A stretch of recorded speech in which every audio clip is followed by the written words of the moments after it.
For a fact that one of them got paid. But when the media decides that they want to bring you down, they don't care about the background of the people accusing you, and they don't care about the truth. Well, you say that she got paid. It sounds like the corporation. Yes, Trump. Yes. Wow. Yes. Rapist. I never heard that in the news. Burr, baby. Gain a skill. Stretch the meaning of a word. Two of the three got paid. Do the dictionary. Okay, let's talk about Donald Trump right now. Rapist. Can you understand how he is constantly That's okay. Judge Jeannie is so beautiful.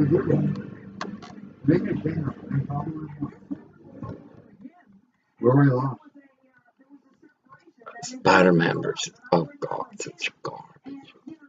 This is what I'm saying to them. The media are not looking at the background of the circumstances or asking the hard questions about the people making the accusations. Okay. That's it. What at this late stage, there's 23 days, what do you tell Donald Trump with 23 days? Does he talk about it, let it go? Is he focusing on it too much? Is it starting to be a referendum on sexual harassment in the United States? No, it's not. I would tell him for the next 23 days to do what I told him before he declared his presidency. By the way, we talked. I said, be prepared for multiple lawsuits. Launch multiple lawsuits, and they will back off, or their backers will back off. That's the only way you're going to get this to happen. And secondly, he has no choice except to try and say that he disavows many of these accusations. He has no choice. Because if you don't, the media is going to interpret that as guilt. But if you do, they're going to complain about the fact that he's out here defending himself. Defend yourself and file lawsuits is what I would tell Donald Trump. Okay, but he's got to do that, clearly. Yeah. But then he can't say things like, look at her, are you kidding? Well, that's Donald Trump, okay? There's some people, and one of your previous guests, and some of your other guests have said, picking the lesser of two evils. But the third evil is to not vote. Secondly, I would rather vote for someone that says awful things than someone who has done awful things where people have died. That's the choice. And you're talking about Benghazi? I am talking about Benghazi. And she says awful things, and people died, and she lied. Died and lied. Herman Cain. Always good to be with you. Good, it's my pleasure. Thank you. All right. And developing tonight, brand new polls out. Today's show, the state of that presidential race is heading into the final debate. An ABC News Washington Post poll has Hillary Clinton ahead of Donald Trump by only 4 points, while the NBC Wall Street Journal poll has her ahead by 11. Here to break it down, what it all means, pollster and Fox News contributor Frank Luntz. He joins me now.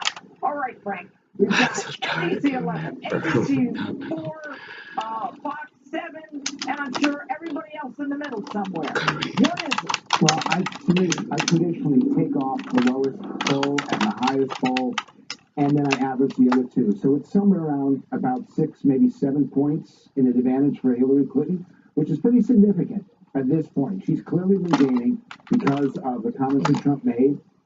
And yet, she's been unable to close the deal. And that's what I find fascinating.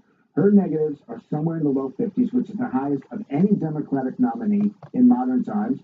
But Trump's negatives are in the low 60s, which is the highest of any Republican. The key states I'm looking at. Let me ask you. Go ahead. What matters is Florida, Pennsylvania, and Ohio. I don't care about the national numbers. They don't determine the next president. You tell me the candidate that wins 2 out of those 3 states, and I will tell you the candidate who is the next president of the United States. All right, Florida, Pennsylvania, Ohio. Where are they in those 3 states? What are the numbers there? Great. Ohio is absolutely dead. You see how she wears her decolletage? David, I'm not talking. In most polls is about 3 points up, which also is within the margin of error. And Pennsylvania, the margin's a little bit wider, 5 or 6%. Now remember, Pennsylvania is the state that Donald Trump says or claims that if he doesn't win, then the election's rigged. I don't buy that. Pennsylvania's always been a tough state for Republicans. The last time we won was she said, "I'll put coal miners out of business." He should have won that state. Okay, but when you say Florida, Ohio, Pennsylvania, it can be just But it matters. Pennsylvania, it can be Oh, Florida I and got it. Ohio. Yes, Can it be just two, or does it have to be all three? it can be. It is tough to make it, but it looks like Trump is going to win Iowa. He's been up there now for a number of weeks and remains up in that state. And there are a couple others. Now, the challenge for Trump, one other state is North Carolina. That state goes back and forth between Republicans and Democrats. Right now, Hillary Clinton's got about a 4-point lead there. All that I'm saying is that the door has not closed on the Trump candidacy.